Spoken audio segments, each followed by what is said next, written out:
Y bueno, pues ahorita a mí me corresponde compartir con ustedes parte de lo que fue mi vida en el negocio. A mí lo que más risa me da es que todo el mundo piensa que mi hija sigue igual de pequeñita. Todo el mundo me pregunta, ¿y tu niña? No, pues ya cuál niña. Es altísima, bendito sea Dios, se mejoró la raza. Sí, no salió igual que yo. Bueno, sí es delgada, pero mide 1.68, bueno, estuvo mejor, ¿no? Ella vive actualmente en Montreal. Todo el mundo piensa que hice un gran sacrificio al dejarla un tiempo, pero si tú ves hacia atrás, cualquier sacrificio que hagas por tus hijos es pequeñito. Yo creo que nunca me voy a arrepentir de lo que he hecho. Este negocio me ha dado la oportunidad de forjar un destino mejor para mi hija. Ella actualmente pues tiene el estilo de vida que todos los padres queremos. Ella está estudiando ahorita en la Universidad de Concordia en Montreal. Tiene 4 años y medio viviendo allá. Y ella se ha vuelto muy independiente. Me heredó, me duplicó. Es una persona con un carácter muy definido, autosuficiente, sabe hacia dónde va. Y platicando con ella el otro día me decía, mamá, es que yo me visualizo como una empresaria de gran éxito. Fíjate lo que hacemos. Cuando nosotros nos integramos al sistema y empezamos a vivir día con día la realización o la lucha de nuestros sueños, nuestros hijos empiezan a heredar eso. Y yo creo que es la mejor herencia que les podemos dar. El enseñarles que a un sueño no se renuncia, sino que por un sueño se lucha. Cueste lo que cueste. ¿Por qué? Porque en el sueño encontramos nuestra realización. En la renuncia de nuestros sueños encontramos nuestra frustración.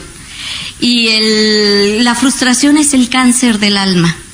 El alma nunca se repone de la frustración. Renunciar hacia lo que a ti te podía haber llevado a descubrir el potencial que tú tienes es un dolor que yo no se lo deseo a nadie. El esforzarnos, el luchar, creo que es algo que engrandece al hombre.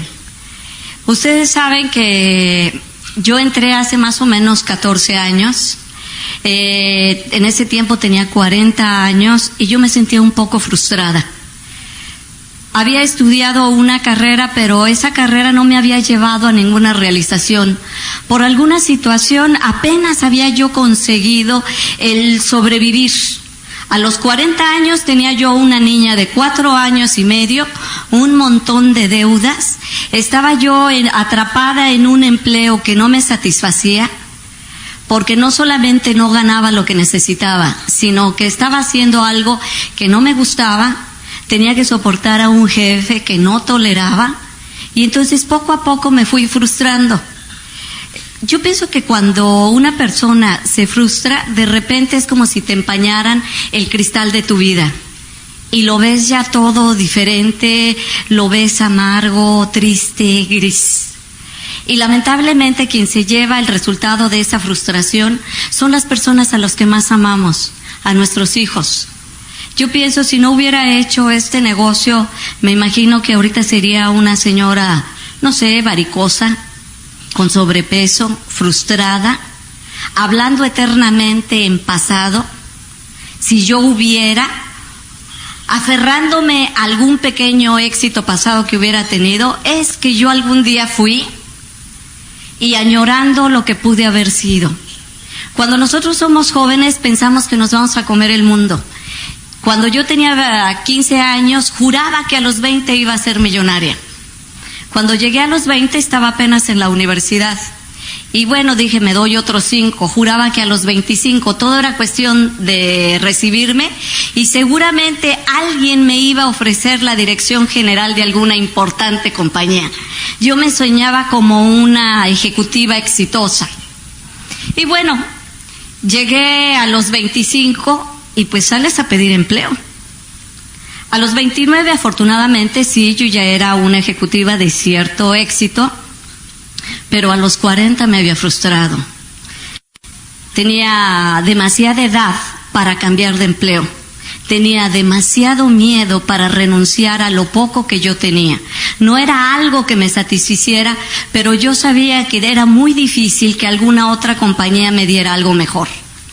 Y entonces toleraba lo que había en mi vida. Estaba yo tan frustrada que ni siquiera me daba cuenta de cómo era mi vida. O sea, llega un momento en que te embotas, ¿sí? Y empiezas a moverte mecánicamente. Simplemente te levantas, te mueves, vas a tu trabajo, pero como robot. Y realmente no sientes vida dentro de ti. Es un día tras otro día, tras otro día, y todo es igual. La misma problemática, las mismas preocupaciones. Yo me sentía dentro de un enorme agujero negro y yo no le veía la salida. Mi hija, vivíamos entonces con mi mamá porque me había divorciado yo, me divorcié cuando ella tenía 1 año y medio y me fui a vivir a la casa de mi mamá por la única razón de que no tenía para pagar una renta.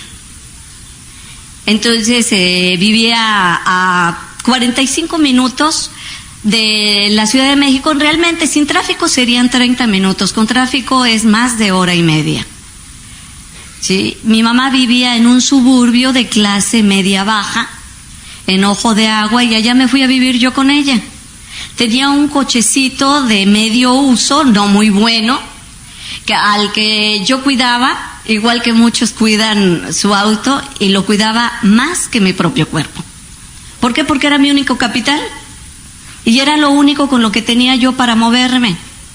Entonces, todos los días, para que el coche no se calentara por el exceso de tráfico, me levantaba a las 5 de la mañana para salir a las 5:30 máximo de mi casa y que no me agarrara el tráfico. Y todos los días regresaba yo a las 11 de la noche, porque a esa hora tampoco había tráfico de regreso. El problema de tener un cochecito que no es muy bueno es que ustedes saben que si se calienta, pues se puede detener, ¿no? No, hombre, líbrame Dios, se para y me pongo a llorar sobre un chayote, porque no sé absolutamente nada de mecánica. Aunque en la facultad tomé una materia que se llama máquinas de combustión interna, y que se supone que uno sabe cómo se manejan los motores, de qué se componen y cómo se arreglan, yo no sé cómo la pasé. Me lo he de haber aprendido de memoria, lo recité y saliendo del examen se me olvidó. Sí, porque yo hasta la fecha compro un coche por el color. O sea, por la máquina ni la entiendo, pues si prende está bien, ¿no? Y si te combina, pues tú dices, me lo llevo. Así es como las mujeres compramos un automóvil. Entonces yo tenía ese cochecito y lo cuidaba muchísimo. Pero el cuidar a mi coche me llevó a olvidar a mi hija. Cuando yo me iba, la niña estaba dormida. Y cuando yo regresaba, la niña estaba dormida. Entonces, llevaba yo viviendo más o menos 3 años igual. La niña crecía, mi mamá la cuidaba, pero yo tenía poco contacto con ella. Los fines de semana que tenía tiempo para convivir con ella, normalmente pues el sábado lo dedicaba a limpiar la casa, a planchar la ropa, a arreglar las cosas de ella y a arreglar mis cosas. Y el domingo estaba muerta. Lo único que yo quería era olvidarme, descansar. Yo no sé a cuántos les pase eso, pero yo recuerdo que la niña se me acercaba y quería jugar, y por supuesto que la mandaba o a ver la televisión o a jugar con alguno de sus primos. Me acuerdo que una vez ella me vio sin hacer nada y entonces se acercó y me pidió que jugara con ella. Y entonces le dije, no, nena, estoy ocupada. Y con la ingenuidad y el candor de un niño me dijo, pero si no estás haciendo nada, mami. Le dije, ¿cómo no? Estoy pensando. Y realmente estaba pensando, ¿en qué piensa uno? Uno se ensimisma. Fíjate lo que es la palabra, ensimismar. Te metes en ti mismo. Y cuando uno se ensimisma, normalmente entras en ti mismo para practicar algo que nos encanta, la autocompasión. Entonces yo estaba ensimismada pensando en cómo la vida se había portado tan mal conmigo. Yo tenía que trabajar, tenía una hija que cuidar, no tenía un empleo que me satisficiera, no tenía un carro que me sirviera y no tenía ni siquiera una casa mía. Entonces me metía en mí a relamerme las heridas y autocompadecerme. Las personas lo hacemos pues porque no nos han enseñado otra cosa, porque hemos visto que los demás lo hacen. Cuando yo me reunía con alguna de mis amigas, pues hacíamos todas lo mismo.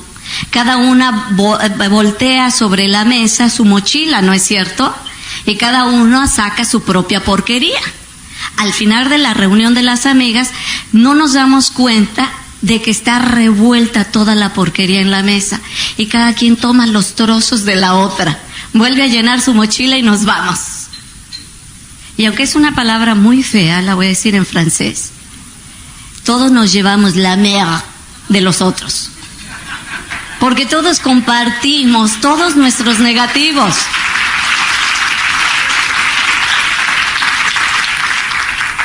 Entonces, en esas estaba yo, pero yo pienso que la vida es misericordiosa con cada uno de nosotros.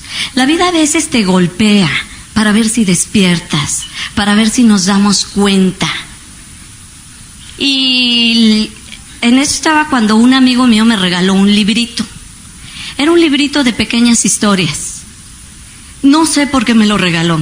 No sé si él sabía que me hacía falta, si lo había leído antes, o simplemente la vida lo utilizó como instrumento y me acercó ese libro. Yo recuerdo que lo abrí y venía una pequeña historia. Hablaba de un niño que va corriendo cuando llega su papá del trabajo y le pregunta, papá, ¿cuánto ganas tú por cada hora de trabajo? El papá, que viene cansado, le dice cualquier cantidad, $5 la hora, por decir algo, ¿sí? Y entonces el niño se le queda viendo y le dice, papá, ¿me puedes dar 3? El papá, enojado, piensa que el niño es un interesado y lo regaña y lo manda a dormir. El niño, apesadumbrado porque es un niño muy pequeño, de 4 o 5 años, se va a su recámara sin decir nada. Y el papá al rato se queda pensando, si esos $3 a lo mejor no son algo importante para el niño y que finalmente pues para él, pues ¿qué más da? Entonces se arrepiente, como nos arrepentimos todos los papás después de que ya la regamos, ¿no? Se arrepiente, va a buscar al niño, lo encuentra dormidito, lo despierta, saca los $3 y le dice, ofreciéndole los $3, le pregunta, ¿para qué quieres este dinero? El niño, sin contestar, levanta la almohada, saca otros $2 y le dice, papá, te compro 1 hora de tu tiempo. A mí esa historia, bueno, me partió el corazón, porque de repente me di cuenta que yo llevaba 3 años sin darle 1 hora completa a mi hija. Estaba yo demasiado ocupada en proveer. Y creo que todos los padres se nos va la vida haciendo eso. Nos preocupamos mucho por conseguir dinero y creemos que llevando el sustento a nuestra casa ya cumplimos. La tragedia es cuando los hijos crecen y nos reprochan la ausencia que tuvieron de nosotros. Y uno queda en un conflicto enorme porque siente que es una ingratitud por parte del hijo el reclamo. ¿Cómo te puede reclamar un hijo tuyo que no hayas estado junto a él si tú te has partido en 4 para conseguir lo que él necesita? Y sin embargo, muchas veces nuestros hijos no son cosas materiales lo que más necesitan. Necesitan quizá más una caricia o una palabra. Necesitan quizá 1 minuto de atención dedicado exclusivamente a él. Yo no lo sabía. Pero cuando leí ese librito tomé una decisión. Teníamos que buscarnos una casa, mi hija y yo, en la Ciudad de México, de manera que las horas que yo invertía en la carretera pudiera dárselas a ella. Y fue acción. Yo ayer les contaba, yo tengo un muy buen ejemplo con mi mamá. Ella nunca se piensa las cosas. Ella es decidir y actuar al mismo tiempo, o sea, no es de voy a, es de estoy ya. Entonces, en el momento en que yo tomé la decisión, al día siguiente empecé a buscar un departamento. Claro, de acuerdo a mis posibilidades. Y cuando uno se toma la decisión, pero en serio, algo pasa. Ustedes lo han leído también en el libro del alquimista, ¿no es cierto? Que dice, el universo se confabula. Y el universo se confabuló, y ese mismo día que yo empecé a buscar departamento, lo encontré.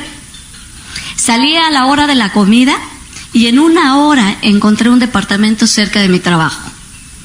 Inmediatamente hice el cheque, lo aparté y le informé a mi mamá que me iba a México a vivir con mi hija porque le quería dedicar más tiempo. La niña estaba feliz. Empezamos a vivir así 2 meses. Yo arreglé todo en mi trabajo de manera que pudiera trabajar nada más en la mañana y me quedara toda la tarde. Entonces iba personalmente a recogerla a la escuela, la llevaba a la escuela, comíamos juntas, empezamos a hacer la tarea de juntas, y para mi hija el mundo de repente se había iluminado porque su mamá ya estaba con ella. En esas estábamos cuando me encontró el negocio. Una vez un amigo mío pensó en mí porque le habían presentado esta oportunidad. Bueno, entonces, les decía, me presentó mi amigo Sergio, que no es Sergio Rivera, sino Sergio Ruiz, me presentó la oportunidad. Él era amigo mío desde hacía muchos años, de hecho, era mi mejor amigo, hace ya muchos años que no lo veo.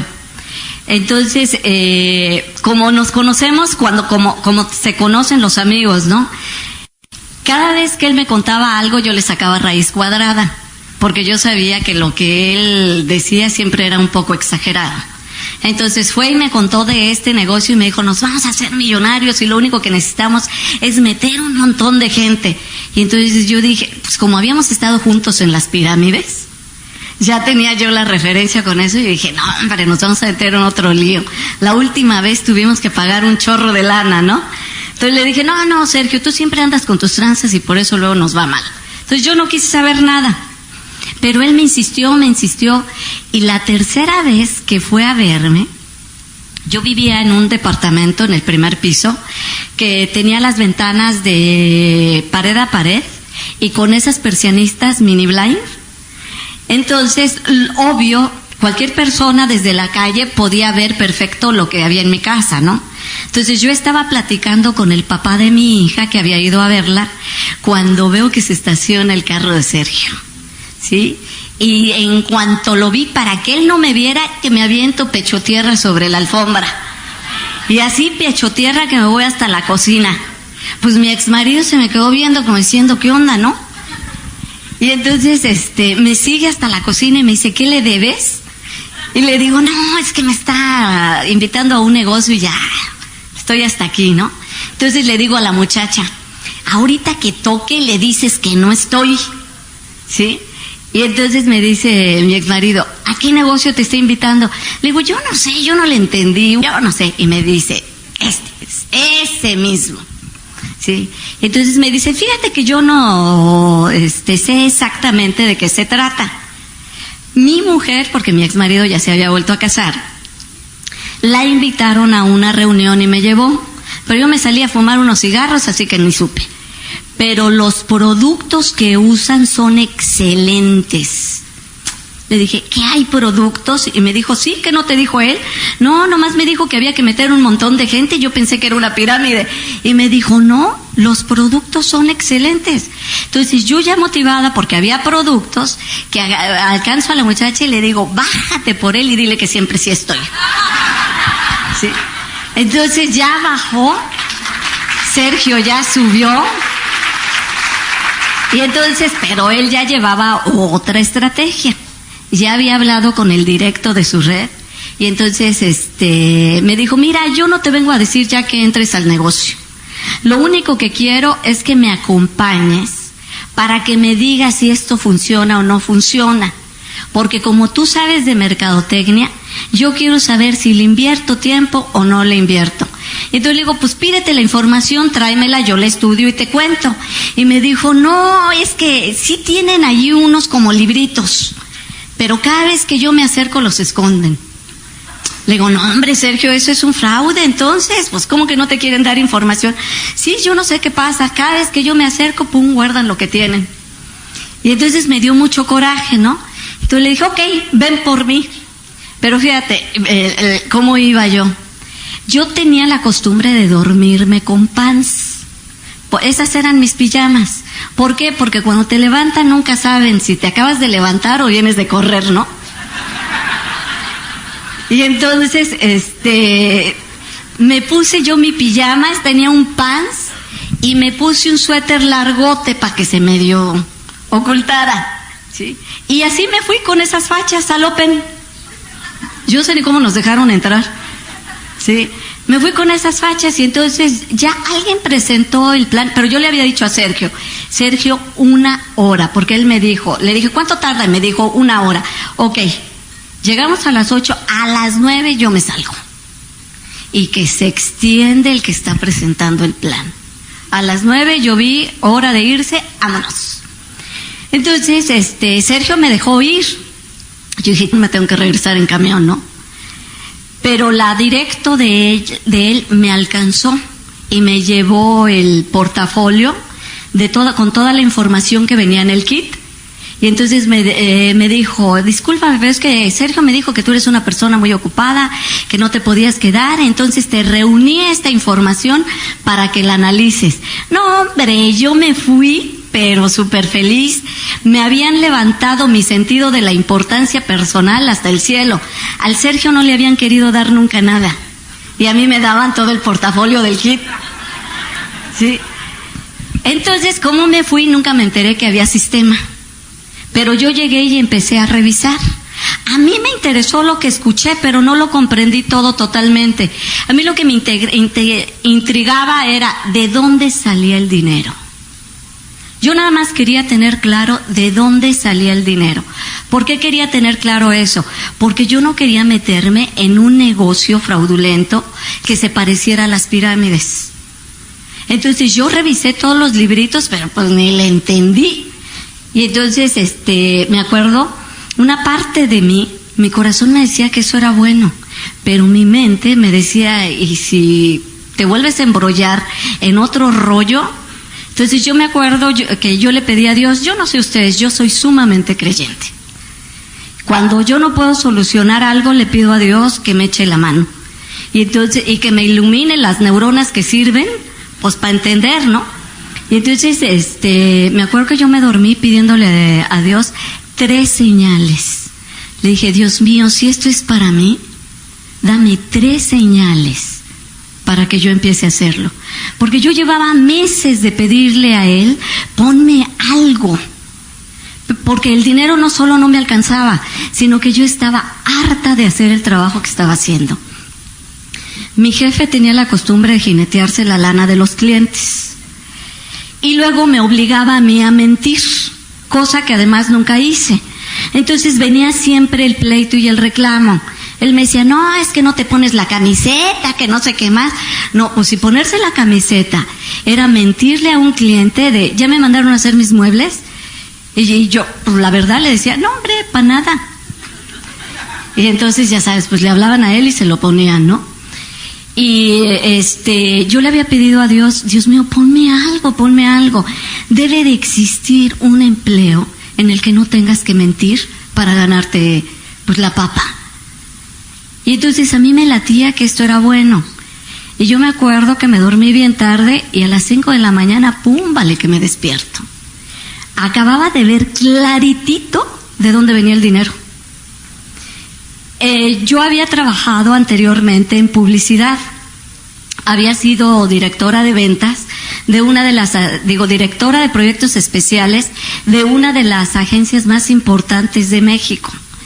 Y yo sabía que las compañías dedican cuando menos 30% del total de sus utilidades a reinvertir en publicidad y distribución. Entonces de repente lo vi, claro. Ellos nos pagan porque nosotros somos los publicistas y los distribuidores. Cuando entendí eso, no, hombre, que me vuelvo a poner mi suéterzote y que me salgo, porque yo no tenía teléfono en mi casa. y que me voy a buscar a Sergio, le hablé por teléfono y que le digo, Sergio, ya entendí de dónde sale el dinero. Y ahora me dice, ¿todavía estás revisando todo? No, pero ya lo entendí. Y entonces él me dice, ok, ¿qué te parece si lo hablamos a las 10 de la mañana?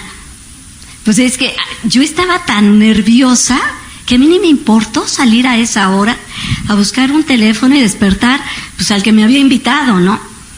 Entonces, yo tenía que hacer un viaje a Estados Unidos. Tenía que ir a Oregon precisamente por cuestiones de trabajo. Entonces, me acuerdo que vi a una persona que es amiga mía, es americano, pero él habla español muy bien. Entonces, le comenté sobre lo que estaba pasando en México. Y entonces él, me acuerdo que Andrew, muy sorprendido, me dijo, ¿está la corporación en México? Sí. Entonces me dijo, mira, Consuelo, yo tengo amigos personales que se han hecho millonarios en este negocio. Cuando yo escuché eso, yo dije, es la segunda señal. Porque Andrew tenía toda mi confianza. Y si él me estaba diciendo que sus amigos, él es psiquiatra de niños, me dijo, mira, yo no lo hago porque yo tengo una profesión que me absorbe. Pero la verdad, yo he visto cómo se han enriquecido las personas en ese negocio. Yo en tu lugar lo consideraría. Para mí esa fue la segunda señal. Un segundo.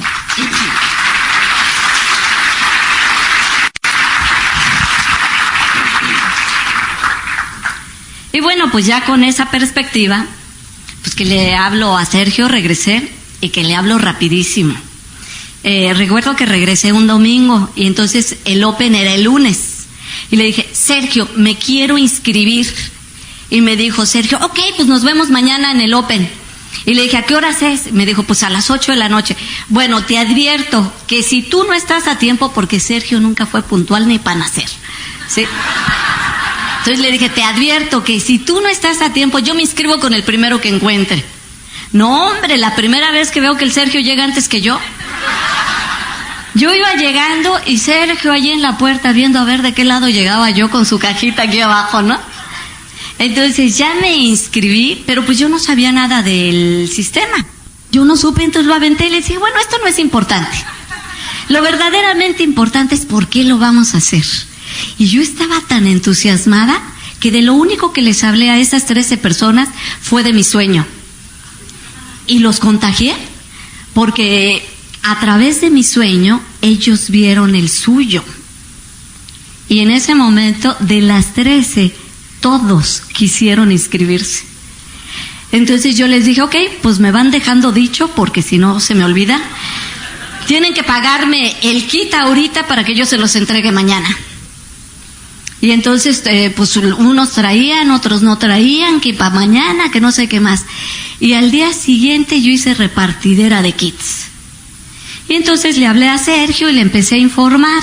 Afortunadamente, él, que sí tenía contacto con su directo, le empezó a contar pues que yo ya andaba desatada. Y que andaba dando planes y inscribiendo. Y entonces el directo pues dijo, pues qué bueno, pero vamos a enseñarle, ¿no? Entonces que me habla mi trabajo.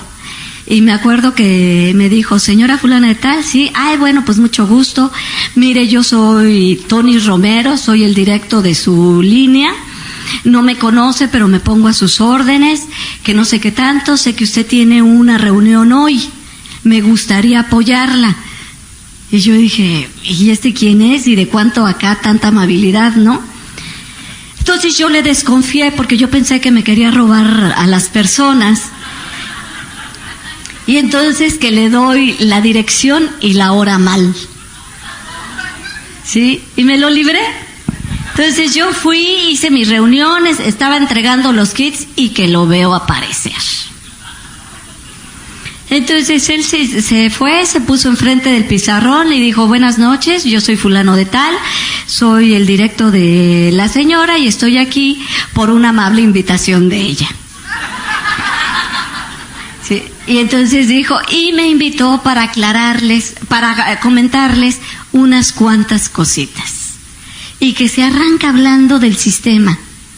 Entonces, como yo no tenía idea de eso, le digo, espérate. Nosotros entramos a un negocio de venta de productos. Si tú quieres vender tus cassettes, hazlo en otro lado. ¿Sí? Porque yo pensé que era negocito de él.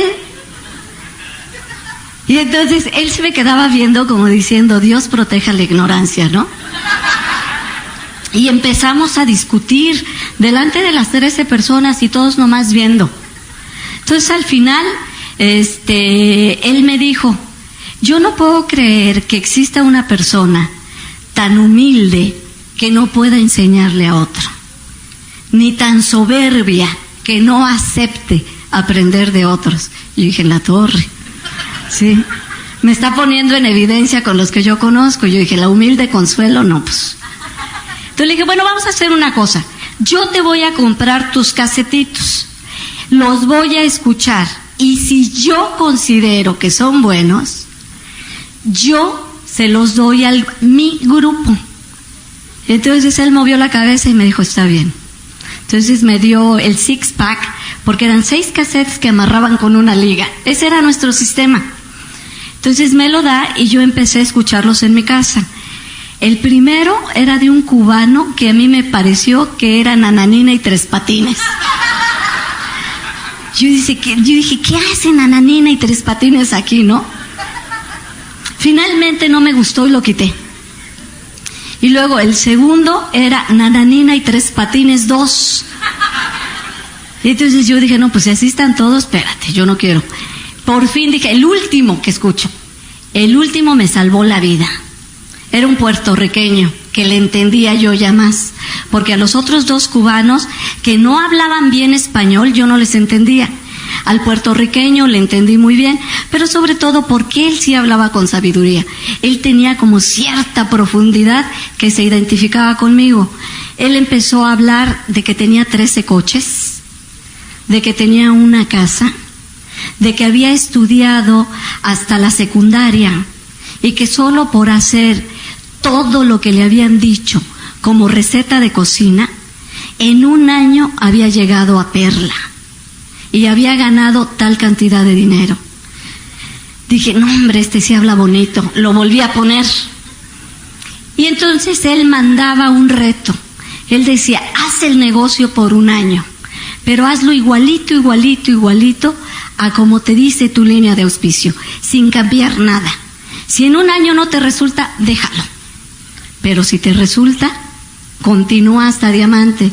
Entonces yo tomé el reto de Iván Morales.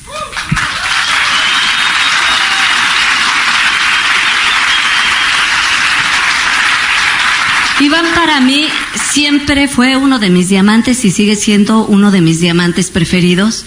Es de la línea dura, él golpea, él no te dice las cosas con azúcar, te las dice directitas.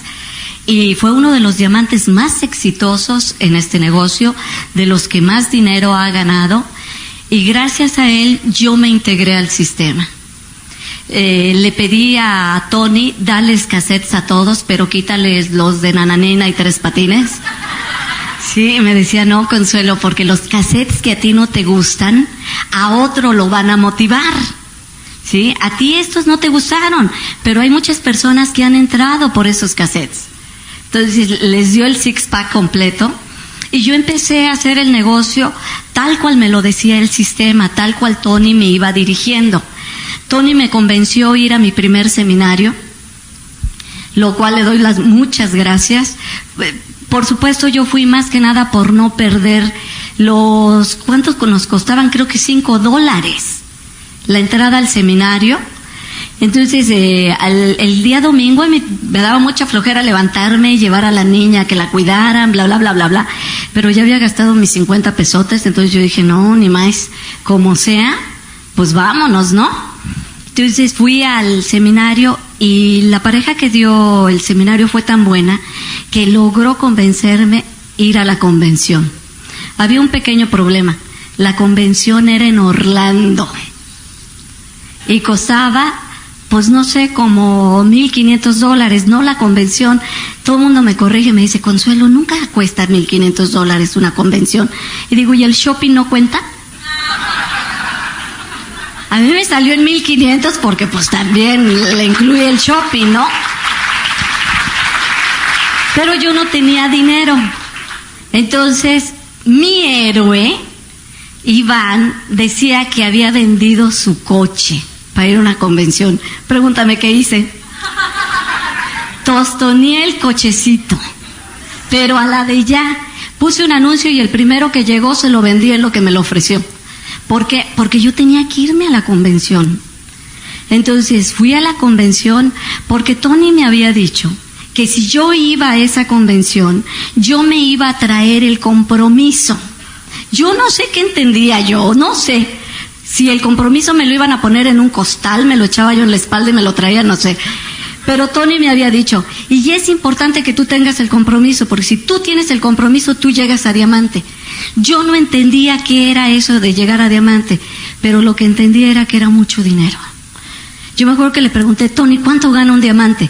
Y me decía, mira, lo menos que ofrece la compañía son $100,000 al año. ¡Wow! Para mí eso era todo el dinero del mundo. ¿Sí? Entonces voy a la convención, pasa el viernes, y yo no vi el compromiso. Pasa el sábado, no hombre, me le enfieré a Tony, porque faltaba nada más un orador, que era Bill Childers, el que iba a cerrar la convención. Un aplauso para nuestro offline.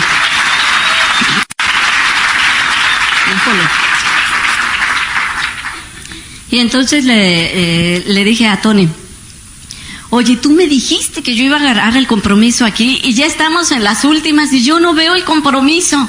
Yo no sé lo que hizo Tony, pero logró sentarnos en una mesa de diamantes a la única persona que me había invitado a la convención, digo, que se había ido de mi grupo a la convención. Y eso fue porque yo no la invité, sino se pegó. Ella escuchó cuando Tony me estaba promoviendo la convención a mí, y entonces ella me dijo, oye, Lindita, ¿yo puedo ir? Y yo le dije, pues si quieres. Esa fue mi promoción. Y entonces se fue. Ella fue mi primera esmeralda. Por eso es que nunca hay que perder la oportunidad de llevar a las personas a las convenciones, porque ahí es donde se hornean. Todos somos una promesa. Pero en una convención la promesa puede cambiar a una certeza. En una convención muchas personas vamos a encontrar la razón o el valor o la fuerza o la energía o la inspiración, como tú le quieras llamar, para hacer este negocio, para hacerlo hasta sus últimas consecuencias. Entonces regresamos nos sentaron en la mesa de diamantes y yo no sé qué pasó. Estábamos escuchando la traducción por Walkman, ¿sí? Y el mío se descompuso. Entonces me aventé a Childers a capela. O sea, por un lado yo no sé hablar inglés y mi Walkman no servía. Entonces yo veía que Childers hablaba. Childers no es una persona que se dirija a todos, sino más bien escoge como que los que tiene enfrente, y tiene una energía muy especial. Entonces mientras él hablaba, yo me sentí entusiasmada, y de repente él hace algo que, claro, para mí fue el mejor argumento. Saca del bolsillo $10,000. Y yo le decía a Marta, ¿qué dice? Y me dice que eso es la cantidad que él trae para sus gastos menores. Y yo, wow, $10,000, yo no había pagado la renta. Y ya había vendido mi coche. Y este trae $10,000 en el bolsillo para sus gastos menores. No, hombre, eso fue el paroxismo de la inspiración para mí. De repente me levanto, me trepo en una mesa y empiezo a gritar como loca. Algún día, y en español, yo voy a ser diamante y voy a estar en ese escenario. Entonces Childers se voltea y pregunta, ¿qué dice? Pues sí, dijo, le dio la locura y en español. Sí. Y entonces le traducen y Childers pide un aplauso para mí. Me sentí realizada. Entonces, yo me acuerdo de la cara de Marta, que asustada me jalaba del vestido y me decía, sí, lindita, pero bájate. Es que fíjate, yo tan propia, 2 días antes yo había llegado a la convención a observar. Yo soy ingeniero industrial, soy sumamente analítica, tengo mente de matemático. Primero pienso y luego siento, ¿sí? Entonces yo llegué y observé, y yo los veía a todos así como muy locos, como muy cursis, muy ridículos. Todo el mundo abrazándose, dándose besitos, y yo decía, ¿no? Y luego a la hora que ponían la música, todo el mundo bailando y esto y que el otro, yo embarada viéndolos. Marta, ya sabes, se había soltado el chongo y a todo lo que daba. Y entonces Marta me decía, porque Marta es una persona feliz, sencilla, que se integra, no tiene tanto rollo mental como yo. Y entonces Marta me decía, muévete, lindita. Y yo, ¿qué te pasa? ¿Sí? Y entonces me decía, no, hombre, ¿no te das cuenta que al fin y al cabo aquí nadie nos conoce? Entonces yo dije, pues sí, ¿verdad? Y ya con eso de que no importa si hago el ridi, empecé por acá a baile y baile. Al día siguiente estábamos una en una bocina y otra en la otra. Nos fueron a bajar.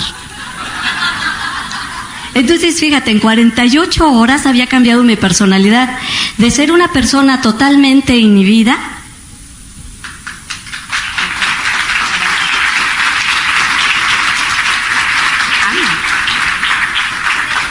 equinacia, ¿verdad? Así, a ver si esto sí ya me abre bien. Bueno, gracias por la equinacia. De ser una persona totalmente inhibida, al día siguiente ya andaba yo dirigiendo el baile. Pues al fin y al cabo nadie nos conocía. ¿Sí? Entonces, ya con eso nos regresamos. No, hombre, yo iba prendidísima. Tony iba feliz. ¿Por qué? Porque yo había tomado el compromiso. Yo había decidido en esa convención que yo llegaba a diamante. E iba a llegar como mi héroe en 24 meses. Lo hice en 22 por el año fiscal, no por mejorar el récord de Iván, ¿sí? Sino porque si no calificaba, pues ya era hasta el otro año, entonces le tuve que tupir. Tomé varias decisiones que no les digo yo que hagan, simplemente yo vi la situación así en mi vida y yo me conozco. Yo soy una persona que trabaja muy bien bajo presión. Si no tengo presión, no me muevo. Pero si yo siento la presión, no sé, es como si se hiciera la calma. Yo en los momentos más cruciales, yo no me desespero. A mí me entra una paz y una seguridad que puedo trabajar mucho mejor así. Entonces hice cosas que no tenía que hacer, que a lo mejor no le funcionan a todos, pero que a mí me funcionan muy bien. Llegué y renuncié a mi empleo. Segunda cosa, hice la maletita de mi hija y se la llevé a mi mamá. Y yo le dije a mamá, cuídala y dame 2 años. Dame 2 años porque yo me voy a hacer diamante, mamá. Mi mamá no entendía. Había vendido mi coche, había renunciado a mi empleo y ahora le regresaba a mi hija. Decía, ¿quién sabe qué tiene? Luego me confesó que aceptó cuidar a la niña porque dijo, pues lo que tenga, a ver si no se le pega a la niña, ¿no? Digo, mejor que me la deje aquí. No te voy a decir que fue fácil. Mi hijita estaba chiquita, tenía 4 añitos. Ella no entendía por qué después de que estábamos viviendo juntas, la regresaba yo ahora con su abuelita. Yo le explicaba que teníamos sueños, yo la puse a hacer conmigo su collage. Y yo creo de verdad que los sueños que tú recortas y visualizas se cumplen. Porque Fernanda recortó una foto de Lupita D'Alessio con un micrófono. Lupita en ese tiempo se peinaba como yo, no yo como Lupita, ella como yo. ¿Sí? Entonces, ella está hablando y yo le decía, ¿pero por qué, nena? Y yo por más que quería quitar a la Lupita de los sueños de mi hija, ella se aferró y sí, mamá. Tengo una fotografía años después, hablando yo en una convención, que estoy tomando el micrófono que parece que estoy cantando. Y tengo un ángulo en donde se me ve más el cabello que la cara. Y veo la fotografía que recortó Fernanda y es igual. Fíjate, ella me visualizó con un micrófono, y yo ni idea tenía que después eso sucedería, pero dando una conferencia. Nunca cantando, no hombre, si salen todos y empiezo a cantar. Yo canto tan bien que me utilizan para fumigar, nomás echar. Entonces, yo empecé a ver a mi hija nada más los fines de semana. Pero fue muy bueno porque entonces aprendí a darle tiempo de calidad. Antes, aunque vivíamos juntas, yo realmente no le hacía caso. Como después de que entré al negocio, nada más la iba a ver los domingos, entonces todo desaparecía para mí y lo único que existía era ella. No le hacía caso a mis hermanos que iban a comer con mi mamá, no le hacía caso a mi mamá y solamente éramos la niña y yo. Ahí aprendí a ponerle atención a mi hija, cosa que fortaleció mucho su autoestima. Jamás volví a atender a una persona que me hablara callando a la niña. Callo primero a la otra persona y le pido, ¿sabes qué? Discúlpame, ¿qué me decías, nena? Eso le empezó a dar mucha seguridad a ella. Yo ahora la que la veo hecha una mujer, me da mucho gusto, porque la veo una mujer autosuficiente, segura de sí misma, aceptando el mundo que tiene, sin miedo, dispuesta a enfrentarse a lo que venga, y eso solamente lo tiene un niño que ha tenido atención por parte de sus padres, que no se sabe rechazado.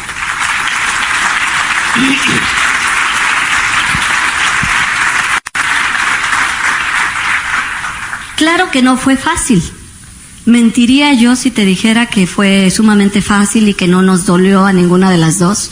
Una de las cosas que más me dolía, por ejemplo, era que ella me preguntara ¿cuándo vamos a volver a vivir juntas, mamá? Mi respuesta siempre fue la misma: cuando tu mamá sea diamante. Ella, yo no sé lo que entendería cada vez que le decía eso, pero lo aceptaba como respuesta. Para ella, el que yo llegara a ser diamante era el momento en que íbamos a volver a estar juntas. Muchas veces la familia nos lastima queriéndonos ayudar. Yo entiendo que es más que nada porque nos quieren, ¿sí? Pero, por ejemplo, yo tengo una hermana que nos lastimó mucho a las dos porque me quiere mucho y porque tenía miedo de lo que yo estaba haciendo. Ella no podía entender cómo había renunciado a mi carrera, cómo había renunciado a mi empleo, cómo había vendido mi coche, por qué había llevado a mi hija a la casa de mi mamá. Y entonces cada vez que podía trataba de decirme a su forma el que yo regresara a mi vida anterior, pero esa forma me lastimaba. Entonces tenía la costumbre de decirle a la niña: es que tú pareces huerfanita. Y entonces una vez mi hija me dijo: mamá, ¿por qué mi tía me dice que parezco huerfanita? Y entonces yo le dije: porque está mal de su cabecita.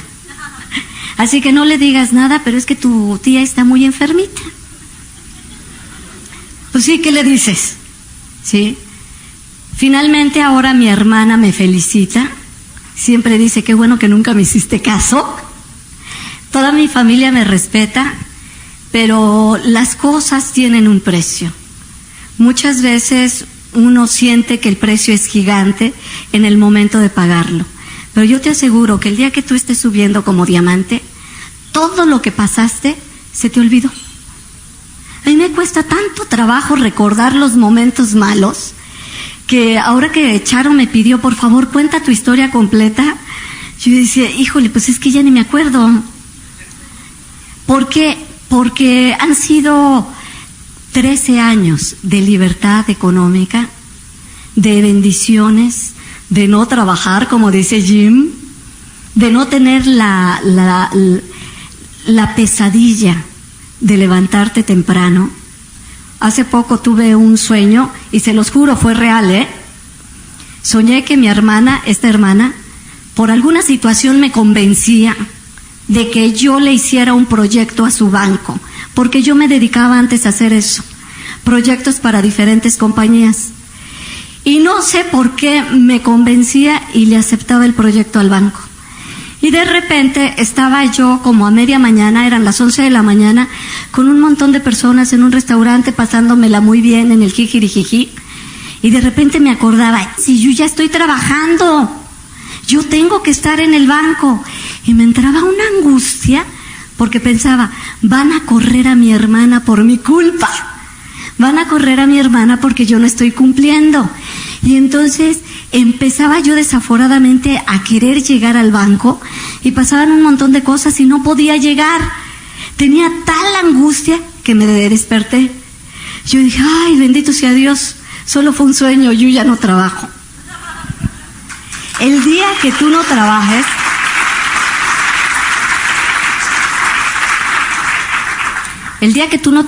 lo vas a ver. Es una bendición no estar dependiendo ya ni de un empleo ni de un sueldo. Cuando yo llegué a Diamante quise darme el mayor de los premios. Así que lo preparé todo para que ese día mi hija y yo volviéramos a vivir juntas. Conseguí una casa como nunca la habíamos tenido, una casa gigante. Se la enseñé antes de que yo la empezara a preparar para que nos mudáramos. Y preparé que el día justo, un día después de que terminara la convención, o sea, el domingo, mi hija y yo íbamos a entrar a esa casa para ya no separarnos. Entonces, mi mamá se trajo a la niña, se trajo sus cositas, pero ella se negó a entrar hasta que yo llegara. Entonces, cuando abrí la puerta de la calle, la vi sentadita en su maletita, en el patio de la casa. No había querido entrar hasta que no llegara su mamá. Y en cuanto me vio, corrió, me abrazó y me dijo, gracias mamá por ser Diamante. Los quiero un montón.